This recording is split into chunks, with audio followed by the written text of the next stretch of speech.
Good morning, friends. Guy Ferdman here, co-founder of Satori Prime, and wanted to make you a nice little new pep talk. And I wanted to talk to you as I walk down these stairs about your greatest commodity. And I'm going to tell you what that is in just a second here. And I'm going to tell you what prompted this message. First of all, I apologize for the glasses. I usually don't like wearing them because I want you to see my eyes when I'm talking, but it's incredibly sunny. And second of all, I made that video last week about what I'm going through with my relationship, the hardship and the breakthroughs and the opportunities around it. And I'm just going to go ahead and tell you right now that that was the most viewed piece of content that I've ever put online, period. Now, that was one of my least favorite videos that I've ever made. And I like the authenticity in it, but I'll tell you from a personal point of view, I thought I wasn't being very concise or clear with my sharing. I personally thought it even lacked a message, to be honest, but I think the emotional state was message enough. And I did it because of this commodity that I'm going to talk to you about in just a second. And then I also wrote that post, and it also has gone somewhat viral. And I wanted to offer you guys this, is that most people I work with devalue themselves.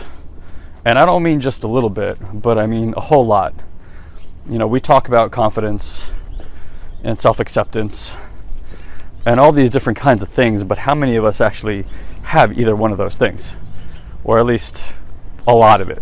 Let's say that. I can't make a blanket statement, right? And I remember what it took for me to see my own value. And I've also worked with plenty of people who've had to discover their own.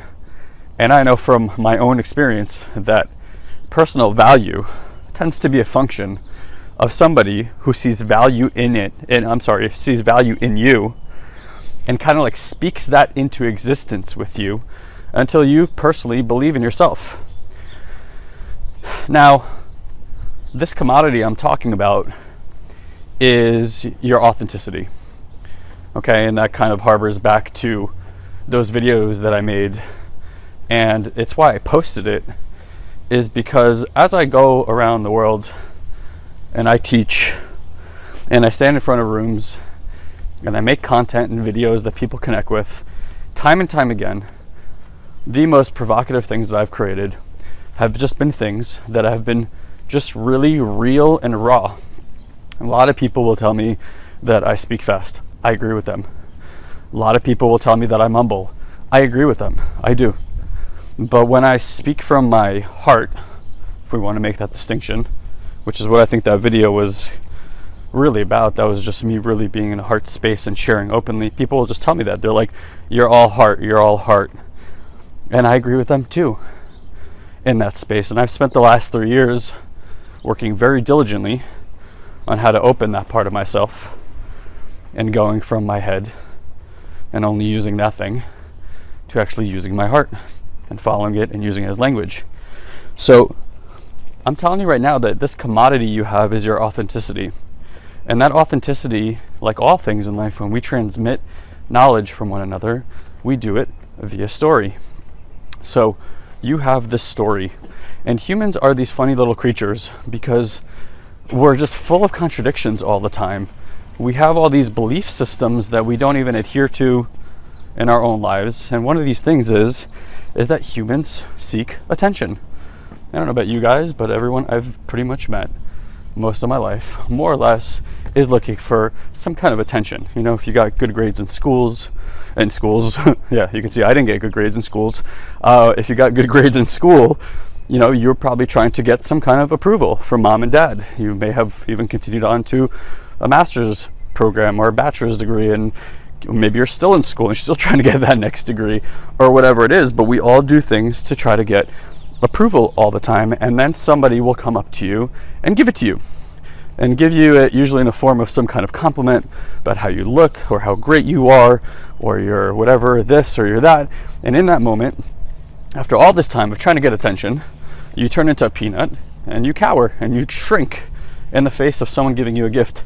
And I'm only saying this because I still have that experience. And then there's this little voice in the back of your head that I assert says something along the lines of, if you really knew me, or if you really knew who I was, you wouldn't be saying that, as if you're not worthy of said praise.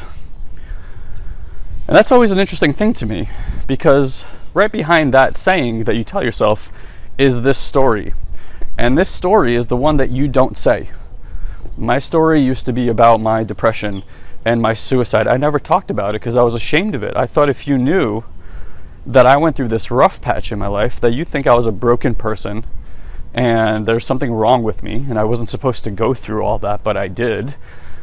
And that's what always kept me away from really accepting and receiving these kind of like gifts people would tell me. And that's what I would tell myself, if you really knew me, then you wouldn't believe that and you wouldn't say that. And I had to kind of choose my way out of that one. And I remember I was standing in this room in Italy back in 2009 taking a pretty hardcore developmental course, and I spent it with 42 people that week, and they were telling me all this great stuff about myself, and I started thinking, these people have no agenda. They don't know me. They're not coming home with me. They have nothing to gain from telling me the things that they're telling me, except they're just going off their experience and their instinct of what they're getting right now. And I was like, okay, so their story sounds pretty cool. Like, I like that guy. He sounds like he could get shit done. And then I'm thinking about my own story, and I'm thinking, that story sucks. In my story, I'm small, I'm incapable, I don't have value, and I don't know what I'm doing. And I sat there and I was like, you know what? Wouldn't it be awesome if I believed their story more than I believe my own? If I believed this great story that they've been telling me? And I realized that I had that choice.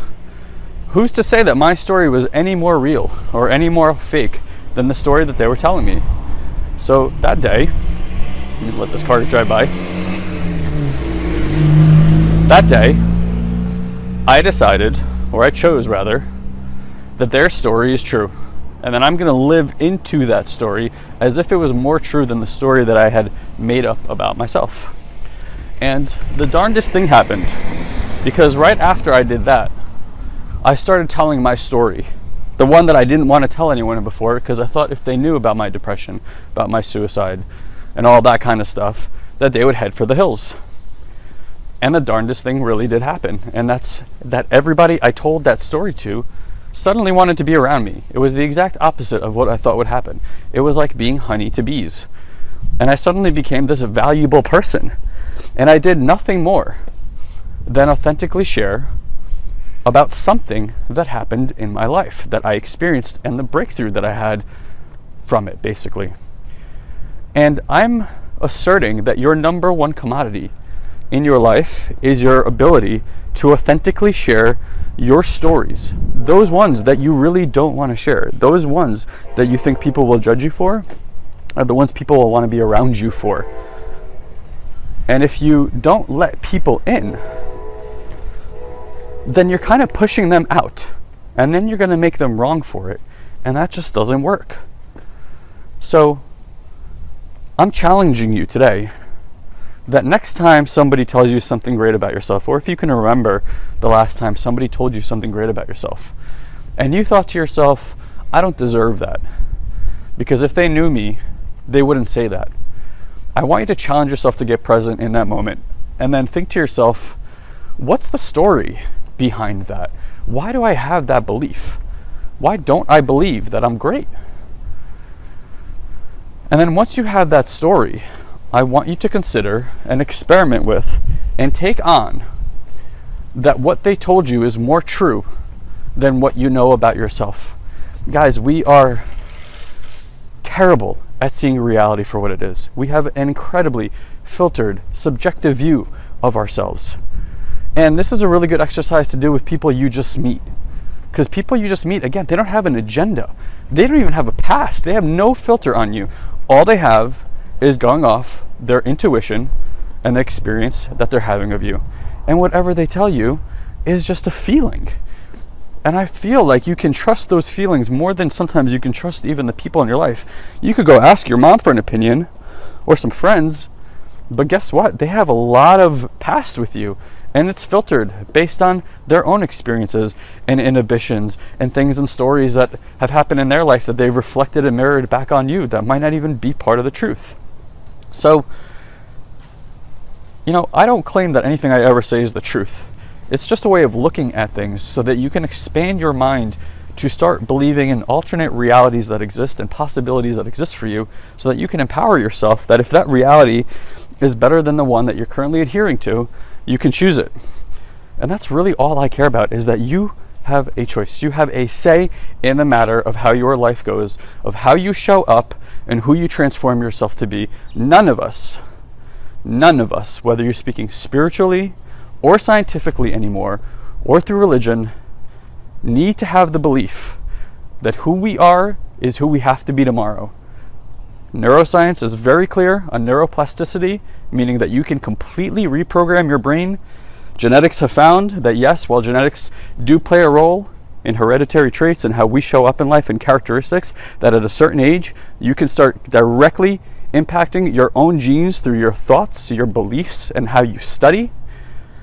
The old, you can't teach an old dog new tricks adage no longer applies, my friends. Not the truth. That's some bullshit they fed you. So, whoever you've been has nothing to do with who you are right now. And whatever is possible for you, for the person that you're going to become in the future, also has nothing to do with who you are today.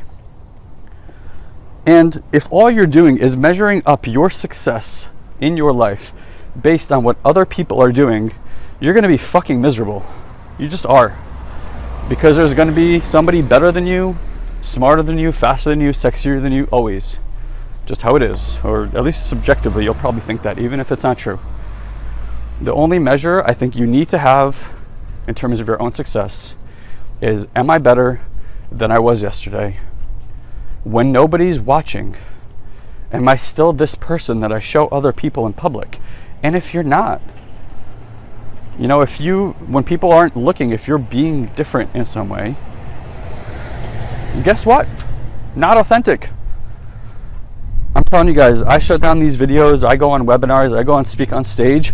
I'm exactly the same way. I'm crass, I curse, I tell lewd jokes. I don't care. Because the best gift I ever gave myself was just being who I am all the time. No difference with my family, no difference with my friends. The person I am on vacation is the person I am when I'm home. It's always the same. Authentic, number one commodity. It's all I care about. What's authentic to you? What's your truth? So let's challenge ourselves, guys, to stop looking at these social bullshit norms. Who are you looking up to? These political figures? What leader are you looking up to? That's not an example of success. I posted a video earlier about celebrities talking about how unhappy they were when they reached the pinnacle. They're not happy, guys. That's not where it comes from. It comes from knowing this. Authenticity. Know thyself. Learn about yourself. Discover your own truth. Don't be told what it is and let somebody else's paradigm drive your life. Authenticity, guys. Every time I make one, I'm getting emotional. Because I get emotional about people's authenticity. It connects, man. We change the world with that shit. Guys, thank you so much for all the support. I've been terrible in my life asking for support. And this experience has really shifted that for me, because I really have been asking for it quite a bit. So for all you guys that wrote me, and it was a lot of you guys that wrote me, including people in high school I haven't talked to in 10 years, lots of them. It was crazy. It was a big wake-up call for me too about authenticity. Guys, this is it. We can become whoever we want to be, transform this world however we want it to be. Who cares about politics? Who cares what they're saying? The voices of many will always overpower the voices of one. Love you. Thank you for watching the video. Can't wait for the next one. Talk to you soon.